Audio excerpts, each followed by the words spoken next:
will be the only one. Oh, hello and welcome to the brand new installment of Nintendo News Report for Thursday, October 19th, 2017. I'm your host, Alexander Kalafi, joined by a regular Nintendo News reporter and a very special guest, Donald Terrio, surprising me with the the live episode flip right from the outset. Yeah, it's been there. This has been a week of surprises, some of which, well, not all that good. Yeah. Although I was trying to find a way to do a tragically hip lyric here, but I couldn't think of one that fit the mood. Was Leahy this week also, or was that last week? That was Monday, and then Gord Downey of the Tragically Hip passed away on Tuesday. So You guys lost two Canadian icons this week. yeah, I'm impressed the rule of three didn't kick in, honestly. Yeah. Also joined by one Don Koopman. Hello. Hello, Alex. How you doing? I'm great. It is 4 a.m. Don's time, which means you would normally be getting ready for bed right now. Yeah, I usually would, and then I would watch Nintendo News Report in my bed. Is that a thing you do? Yeah. Thank you so much. I didn't Yeah, know no people worries. watch this thing.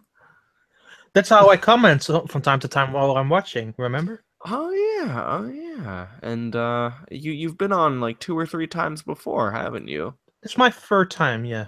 Yeah. Very nice, very nice. We brought Don on for multiple reasons. One, he is a podcaster extraordinaire, and we were short a couple hands. Two, he played Fire Emblem Warriors, a review of which will be incoming to Nintendo World Report soonish. Soonish? Yeah. Yeah. I believe the reviewer has committed to trying to blast through this as fast as humanly possible. Good luck with that. Good luck with that. Yeah. We have all three theoretical Nintendo World Report Fire Emblem Warriors reviewers. Don's in Europe, so he's okay. Not going to talk too much about the whatever review thing may or may not be happening. There's a lot of moving parts, and we don't know everything we need to know. And we're all looking forward to playing Fire Emblem Warriors and Super Mario Odyssey as soon as possible. Check Neil's Twitter if you want to hear the hottest takes from that news story. But I am going to show reservations until Nintendo formally comments. Anyways, so you mean that they never will comment? Oh yeah. That's my way of saying we may never talk about this unless it becomes a much bigger deal. Yeah. There was a lot of stuff. I mean, the Mario and Luigi stuff was kind of crazy. Just Google Mario and Luigi review copy, you'll find out all that stuff you need to know. Then it sort of brings us into a new era where there are multiple outlets receiving review copies. There are gaming publications, there are YouTubers, there are YouTubers that aren't really gaming YouTubers but are still influencers. There are people who Nintendo just sends a copy to in the hopes they'll cover it. And we're still in that amorphous phase where we're trying to figure out what makes the most sense so copies aren't getting out on the internet, but also reviewers like the fine people at Nintendo World Report and other sites can do their jobs. Yep. That's that's a reasonable, safe take on this, right? Yeah, I agree. Okay. Very nice. So we started a little late today because I accidentally beat Bayonetta 2. And how do you accidentally beat Bayonetta 2? Because the last 3 missions of that game are compiled into one mission of that game, despite the fact that they don't have that much in common, which is not a complaint. It's just surprising that you have this on. I'm not going to spoil the end, but there are 2 or 3 very different sections where in the last Bayonetta there would have definitely been a chapter divide by these parts, but they just shoved them all together, partially because I think Bayonetta 2 is a much faster paced, quicker game than its predecessor was. I liked it. I liked it a lot. I think Bayonetta 1, which I also just beat for the first time, I'd give that maybe a 7, 7.5 out of 10. I think Bayonetta's a wonderful character. I also think that game kind of moves a little too slow. Its story is a little too obtuse, and it's a little repetitive. Bayonetta 2, I feel, fixes every single one of those problems.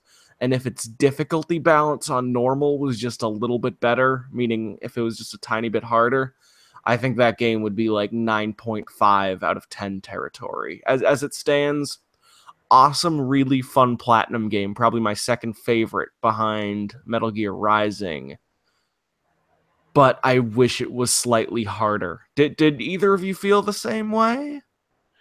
I definitely agree that Metal Gear Rising is their best game. As far as the mileage of Bayonetta 2 is concerned, I would say I agree with it. I can't think off the top of my mind any other Platinum game that I like more than those two.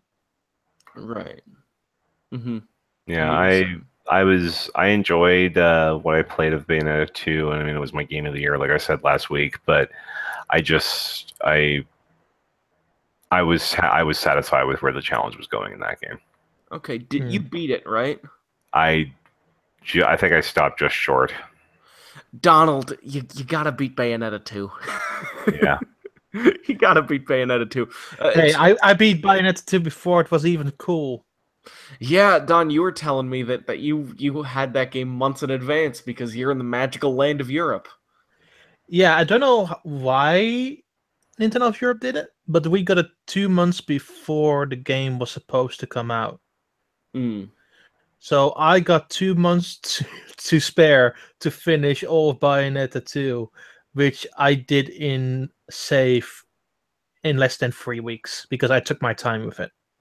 Yeah, if you don't take your time with Bayonetta, you could beat that game. You can beat Bayonetta 2 in like two good days. Yeah, sure. Easy peasy. The only other, I had a couple more hot takes. One, hot take, Bayonetta is an amazing character. Like, just as a protagonist. Like, powerful, charismatic, like, sexual, but in a powerful way, which is something you don't see in games. Uh, intimidating in a good way. Like kind of pulls the Kratos thing where it's like almost like an anti-hero thing, but there's a softness to it. Almost like Kratos in God of War 3, I found. And I think the design and character of Bayonetta is strong enough that I totally think Bayonetta fits in as a Nintendo character, despite how often she shows her ass in those games. What do you think, Don? Tell me what that is about. I'm not so sure if I would agree with the sentence, she's such a Nintendo character, but sure, she's a great character. I agree with that. Okay. Donald, do you think Bayonetta is a great character, or a Uh, great character and a Bayonetta character, and a great Nintendo character? She's definitely a great character. I'd say she gives Nintendo a bit of an edge that they don't usually go for. Yeah. But I'll be interested to see what happens if they do get around to doing a Bayonetta 3. Yeah, I think Rodan would be a good protagonist for the third game because they did suggest that Bayonetta 3 could star a different protagonist. Anyways, Would it then just be Rodan 1? it would be Rodan 1. Bayonetta Rodan. It's I'm trying to think what they would do with that because Jean isn't a strong enough character, I don't feel. And Bayonetta's such an overwhelming presence. They'd probably have to introduce someone new. Anyways, Yeah. this is a news show. I just beat Bayonetta 2 and I got the post beat the game jitters. So I needed to tell y'all what I thought. But Bayonetta 2 is quite a good game. You should play it. Better late than never. Yeah, better late than never. Okay, we have some news stories today on episode 51, aka the 150th Nintendo News Report. The sales, Donald. Tell me about the sales. Okay, so the NPD results were scheduled to come out today for September of 2017. Due to some sort of unspecified glitch, we were advised by NPD that that's going to be held until either tomorrow or Monday. But Nintendo did send out one of their bragging press releases this morning at about 8 a.m. Eastern Time because they have things to brag about, such as the fact that the Switch was the best-selling console in the United States in September, ahead of the PlayStation 4 with its Destiny 2 PS4 Pro bundles. That 2/3 of all the gaming hardware in North America, in the US in September, was Nintendo. Although, granted, a good portion of that's probably the SNES Classic. And the Switch has now sold more than 2 million copies in the US since launch. Which, to put that in perspective, that's about 80% more than what the Wii U did in its first 6 NPDs, and is about 20% less than what the Wii did. But those two systems both came out around holidays. Mm-hmm. Do we know what the worldwide number for that is? The last worldwide number we have was the 4.95 million from Nintendo's Q2 numbers. We can sort of infer where they are, but we're probably not going to get a solid number out of them until at least through the end of September, until the 30th, which is when their next shareholder meeting is. That's correct, yeah. What are we thinking, 6 mil? I think 7, 8 possible. Are you suggesting I agree.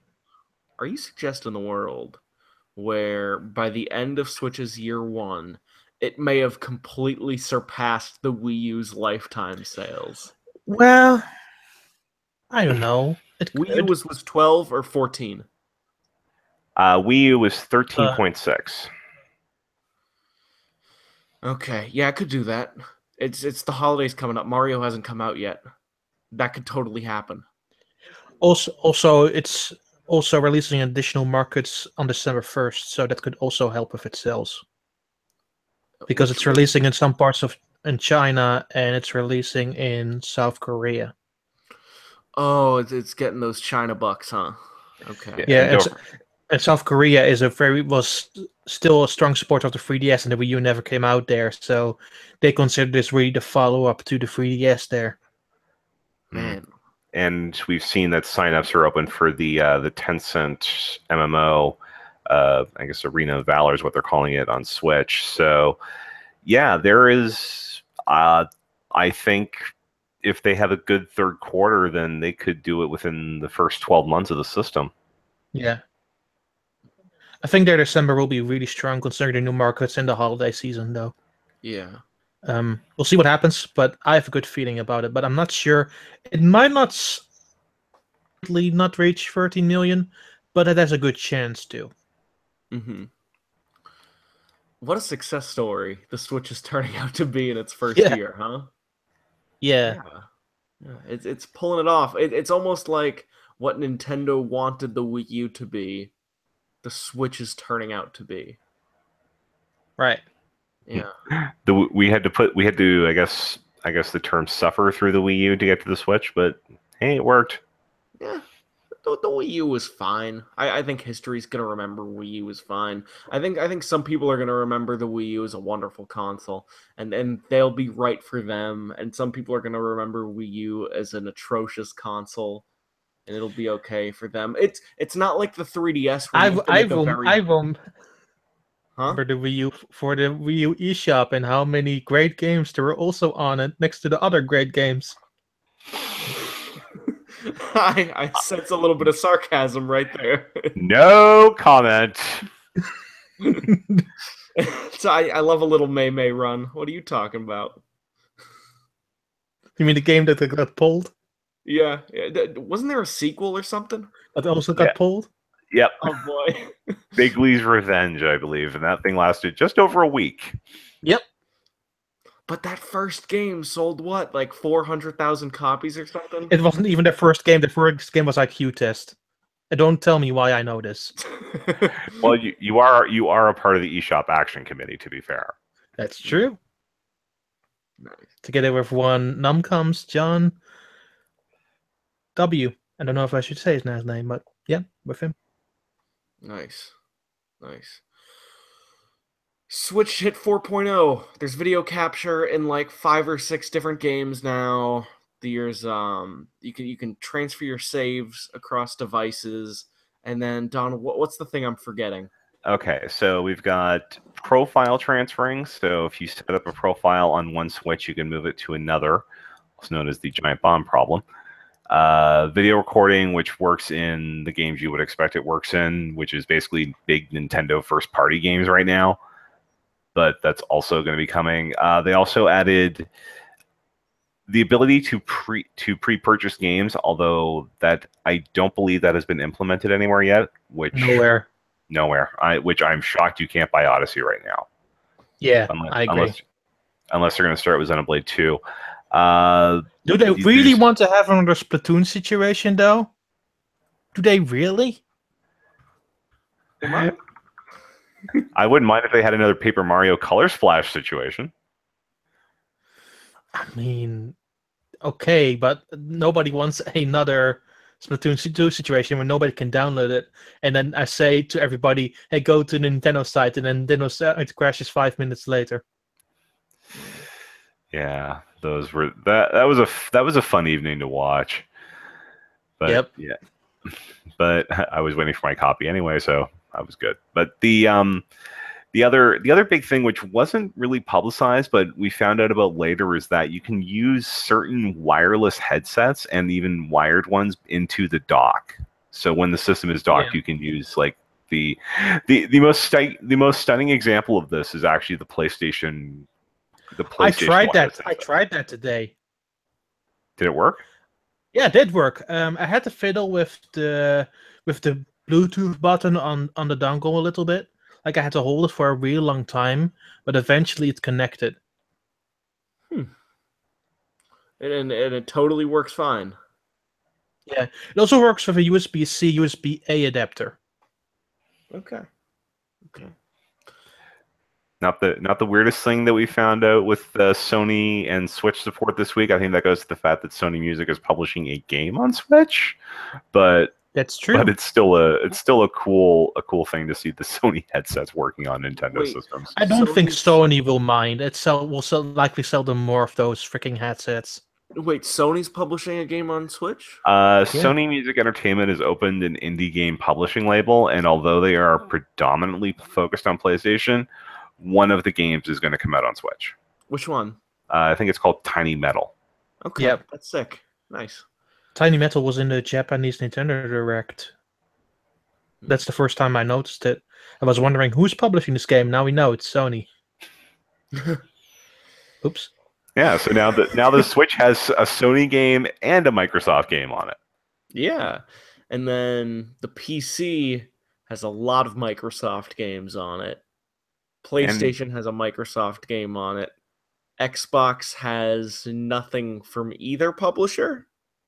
Well, I mean, technically, you could say that they had some previously Nintendo published games via Rare Replay. That's true. Yeah. So they got some Nintendo games on there. It's like everyone's doing some local crossplay, I guess, as I would call it.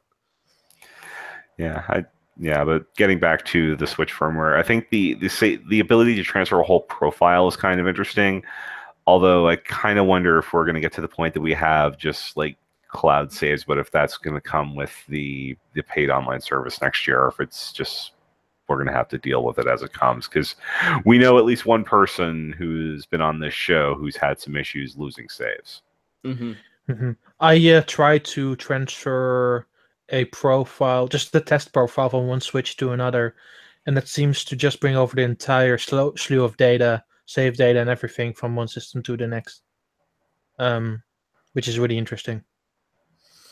How nice is the video capture stuff on this? Is it as up to snuff as PlayStation 4 outside of the compatibility issues, I guess? Outside of compatibility issues, I would say it's pretty straightforward, way straightforwarder than anything else I've imagined. It does 30-second clips. You can snip parts out of it, put some text in for the Twitter post, and post it. That's what you do. The first time you watch it in the gallery, though, it seems a little bit choppy. And it might come down to being rendering in the background, because when I post it while it's still rendering, it takes a bit longer to upload. And when I let it go and come back later and then upload it, it seems to do it a tiny bit faster. Does it only remember in 30-second increments, or does it remember like a minute back? It remembers your last 30 seconds. Okay, so it's literally the last 30 seconds. You can't choose. Yeah. When it saves and you do it again, it will only do that slew of times. So I pressed with one game and then pressed when it was done saving another time, and then that second clip was only 15 seconds because that was the slew of time that was left. Okay. That's not bad. Yeah. And there seems to be some indication that over time, as it gets a little better, that they might be able to expand that limit. Because I've heard the number. I've heard 3 minutes thrown around as an end goal for this. Mm-hmm. But right now it's a good start though, because quickly when you see a moment, you can quickly just press that button after the last 30 seconds, which is usually okay. I mean, having it with a game like very soon with Super Mario Odyssey or a game like Breath of the Wild, it's just those small moments that you want to share, and I think 30 seconds is an okay length to do so. It's still a rather impressive update, I would say, overall. Regardless of whatever limitations it has, we didn't expect this coming. They just kind of dropped this, right? Yeah, it's like, and it's not even like, oh, people randomly checking and here's the update. There's this update out. Here's what it does. It's like Nintendo actually tweeted about it. That's how we found out. I knew this 2 hours beforehand. It kind of dropped on me too. I usually hear stuff, but I only heard it like on really short notice, and I said, "Okay, do you know what's in the update?" No, we don't either. It's like, okay, fair enough. I will figure it out then. So, well, let's see. Region 3 was already taken. Obviously, they added some stability. So, I think at this point, the only things they're missing are themes and folders. Although we do have a patch in the better eShop. Yeah, at least patch in some eShop music. Yeah. No, just patch in an entire new eShop. Hey, well, they added the on-sale section. Although, I mean, I'll take some customization if it means I can have Mario on a Moai head as my icon. But I would take more icons though. The Switch doesn't even have a single arms icon.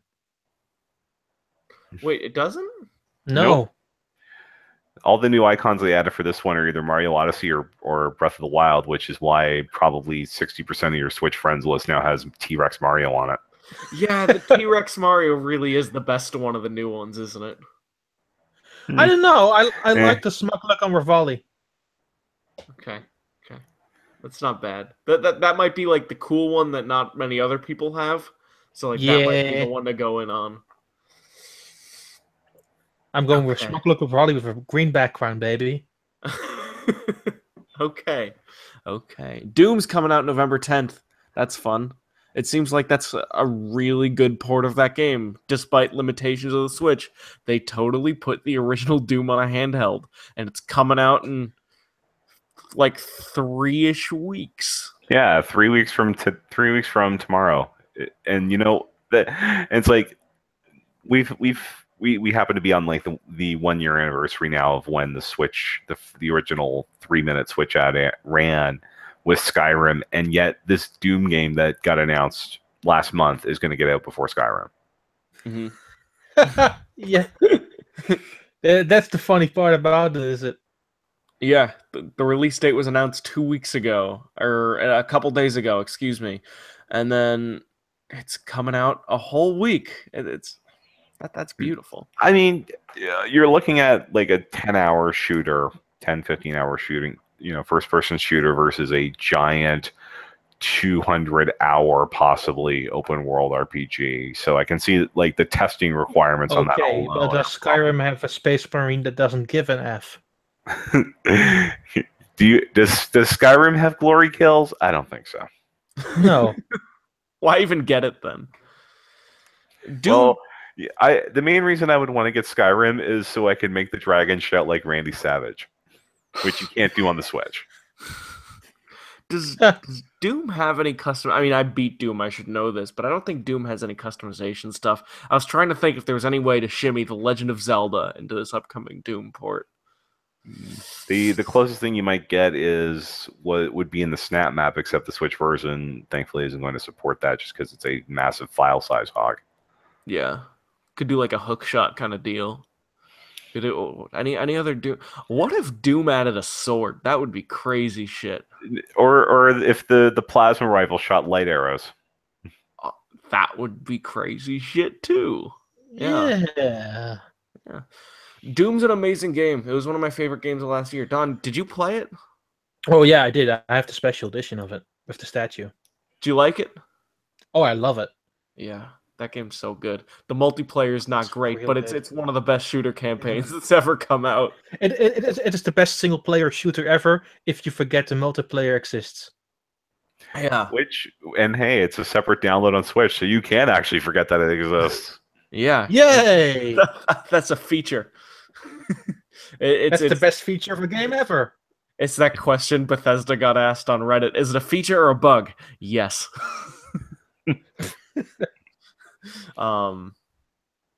We got Ultra Sun, Ultra Moon. I don't, as I said last week, I don't like to talk about the specifics of these Pokemon reveals because I'm kind of fed up with how much of the Pokemon games get revealed before the Pokemon games come out. But two things of note that I did pick up that I think are going to be worth talking about. One, that's something you couldn't have said a month ago, because a month ago they barely announced anything of Ultra Sun and Ultra Moon. Yeah, I still don't remember that much from the first two trailers because it was just, hey, here's Ultra Sun, Ultra Moon, but there's Necrozma's the character now, and we have some different locations, and that's all we knew.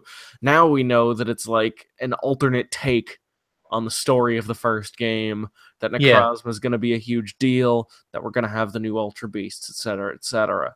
But what I did find out that I thought was very interesting is that I think it was Ishihara who confirmed that Ultra Sun and Ultra Moon are going to be the final Pokemon 3DS Wasn't games. it Oshimori who said it? It was him. I think it was him. Yeah. Donald, do you remember? Yeah, it was Oshimori in the IGN video interview for Ultra Sun and Moon. That's what it was.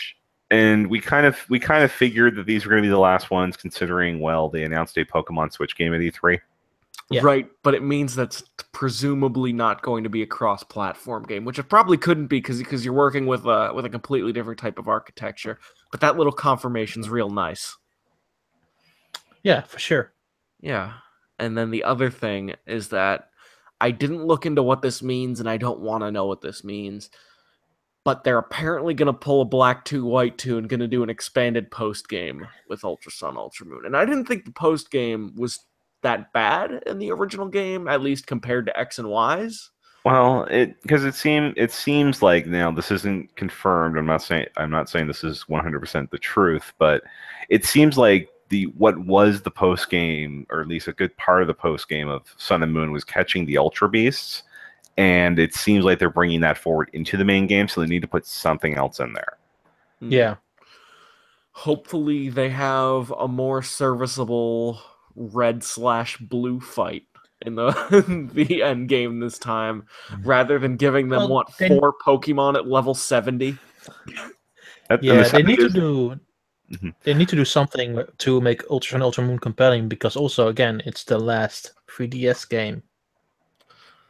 Well, I think it's going to be like Black 2, White 2, where it's probably going to be a very love it or hate it game. I don't have very high expectations, because even though Sun and Moon I thought were a real fresh breath for that series, and I think I actually liked it more than you did, Don. Absolutely. I gave it an 8 out of 10 if I remember correctly. And I think I ended up giving them an 8.5 or something. But yeah, despite how fresh they were, and despite some really, really wonderful things they did, the series is continuing to get more and more sterilized, and I don't think Pokemon now is even recognizable compared to what it was even 2 generations ago, which is not necessarily a bad thing, but I do think Pokemon is starting to move away from me as a series, which I didn't anticipate. Don, do you know what I'm feeling? I know what you're feeling. I still enjoy those games, though. Like, They're still don't get me enjoyable. wrong. I mean, I gave it an 8.5. That's a great game right there. It's just I have a very specific view of what Pokemon I think should be, and not only the structure, but just how those games are like always a little broken, and that they're not always perfect, but they have this tremendous level of heart. X and Y felt like they were made in a boardroom. Yeah, I just think that some 3DS games have catched up what Pokemon tried to be on 3DS.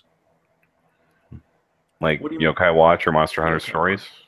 Yeah, also, you can't really say that in America, but like the Inazuma Go games, those were really visually impressive, like adventure games on 3DS. To something like the Pokemon games on 3DS, and then you realize how much the grass is greener on the other side. Mm-hmm.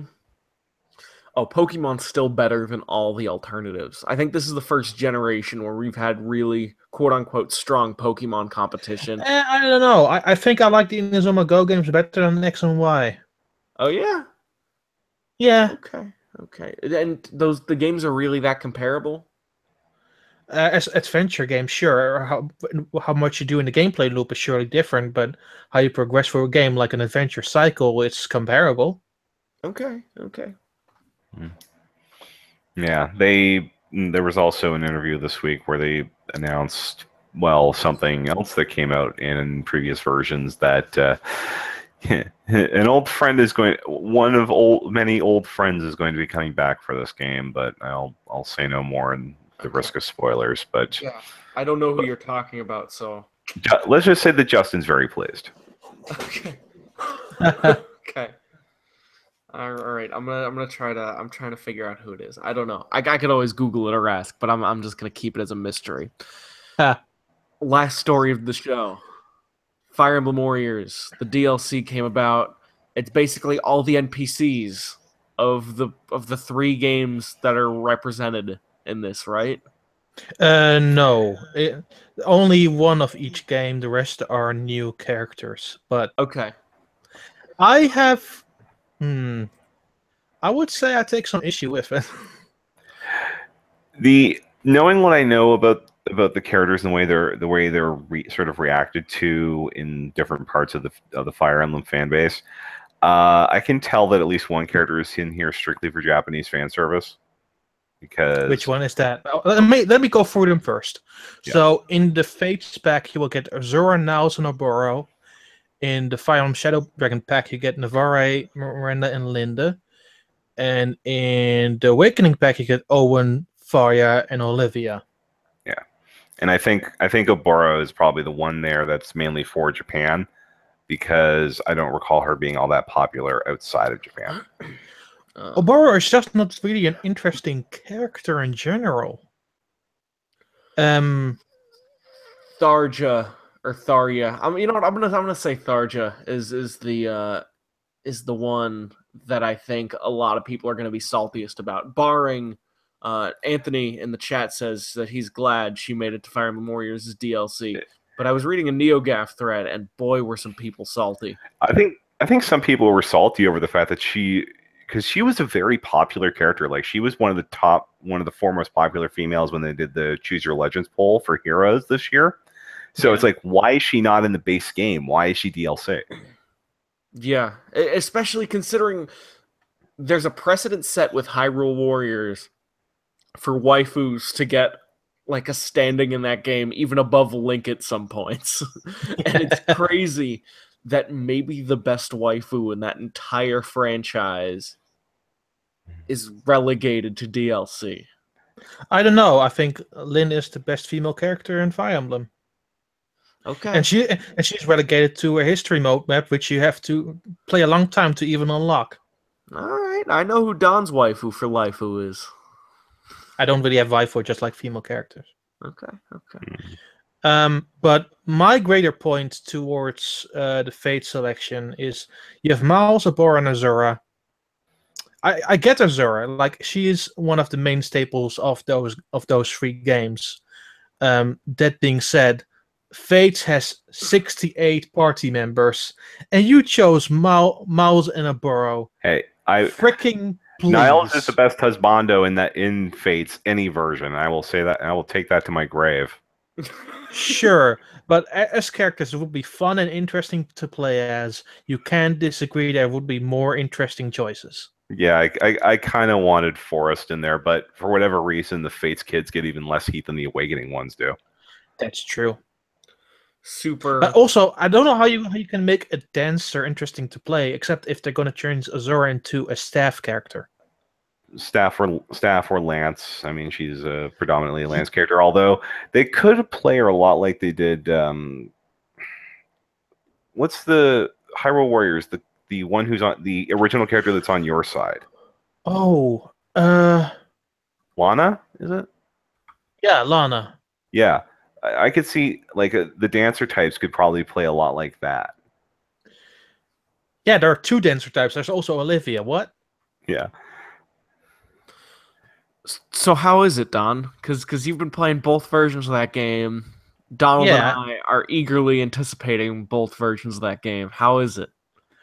So I would say that from a gameplay perspective, I think this is one of the hardest Warriors games that I played. It has mostly come down to the inclusions that they made with the gameplay setup. Like it has the weapon triangle from Fire Emblem, the pair-up system. You can send units even if they're just units that you don't mainly control, but just walk with you on the side. You can steer them in any direction and help you to overtake strongholds, which is really helpful. And the things that you do in the missions themselves are really good. The problem is that the missions themselves are more standard Warriors fare than, say, Hyrule Warriors, where it has a ton of mission variety. Mm-hmm. But overall, I did enjoy it a lot. Another aspect that I found a little bit troubling and have double-sided thoughts on is the character selection. We kind of already discussed it here with the DLC characters, but some of the slots feel thrown away. I understand why they made certain character choices, especially on the Fate side. Like it makes sense to have all the siblings in there, but my lord, did you really have to make Elise and Leo, Sakura and Takumi play the exact same way with all the same moves? That seems unusual, given that you've got. I mean, Leo and Elise, I can sort of understand since they're both mounted magic users in their home game, but I mean, do just Sakura and Takumi play identically because they're distant attackers in their home game as well? They both have the exact same weapon, have all the same exact same attacks. Like the only thing is different is how they move around. That sounds like they made that game in a short period of time. Yes. At the same time, there are also plenty of characters that I'm really in love with. Like I like the main character, Liniana. She has one of the best slicing moves in any of the Warriors games, and I think she is a lot comparable to the regular Fire Emblem characters in a really good way. I think that Robin has some really great crowd control magic. And I could go down the list with the things that I like. There's equal things that I like and dislike about this game. Similar also again with the story mode. I think that the story mode in itself, like the actual story, is disappointing, but there are some really good chatty bits. Like the voice acting is good, but some of the delivery feels off. I think the best part about the game really is history mode, because that is such a gigantic time sink with just a variety of missions across 5 different maps. Like it's laid down like a Fire Emblem map, but every unit on that map is a mission. And those are just straightforward and fun to play, especially in handheld mode. Mm. And how do you differentiate the Switch and 3DS versions? I would say that the new 3DS version is closer than the Switch game than I would expect. Naturally, there are less units on screen, but for the rest, it's a far more comparable version than I would expect. With Hyrule Warriors Legends, they had to keep so much things in mind. They had 3D. They also had support for the regular 3DS as well as new 3DS. What they did with Fire Emblem Warriors is they stripped it out to the essentials. There's no 3D, and it only works on the new 3DS, so they only have that specific framework in place. What it results into is a far better running game. Okay. I don't think it's just as flashy as the Switch version, but of course it isn't. If you don't have a Switch, I don't think you don't necessarily lose much in the process of playing the new 3DS game. I would just say that if you have a Switch, you should likely play the Switch version instead of the 3DS game. Okay. So if I was to be playing the new 3DS version of this game, do you think it's good that they decided to sacrifice the 3D? I think it's good. It makes the game run a whole lot better, like a whole lot better. I would not really suggest playing. Like nobody would play with 3D on anyway. I know there would be in a minority, but it would be really small. So just focusing on performance instead of 3D seems to be the better option here. Okay. And so this seems like it's optimized for the new 2DS then, which hey, that would work for me. That's what I'm rocking now. Okay. Yeah, that works too. Yeah, absolutely. So I'll be okay, is what you're saying. You're absolutely okay. And once again, I think the game is really good. I've already written a review for Nintendo Force, which will be in the next magazine. I can tell you, I gave it an 8 out of 10. Mm-hmm. I really enjoyed it. It's just that there are some problems that I think make it slightly less like grandiose than Hyrule Warriors, but at the same time, I think the strategy elements and what it brings to the table is really interesting. Mm-hmm. Okay, cool. It sounds like it's all right then. It's a fun maybe game. Maybe not in every way up to par in Hyrule Warriors, but probably up to par in a few ways of its own. That sounds like it's totally good. Yeah. All right. All right. Sounds like it's time to end us a Nintendo News Report episode. That's our show. Thank you so much for listening. Thank you, Don, for joining us. No worries. Anytime. What do you have to share with us today? If you want to listen more of my voice, I can imagine why, but sure, let's go with it. Then I have a podcast called the eShop Action Committee. That's what I do every 2 weeks with Mr. John from Nomcoms. We discuss the latest eShop releases. There will be an episode out tomorrow on Friday because I was very busy today with other stuff. Outside of that, you can find me at a bunch of places. You just can follow me Twitter and see every single place that I represent in some fashion, which is at Nintendan, and it's NINTNDAAN. And speak to me, I'll just talk back to you anytime you want. Excellent. Yeah, Don is very communicative. Also, Donald Terrio, Donald Mick, DONALDMICK on the Twitter. You can also listen to No Free Time Radio, NFR Podcast, at NFR Podcast, excuse me.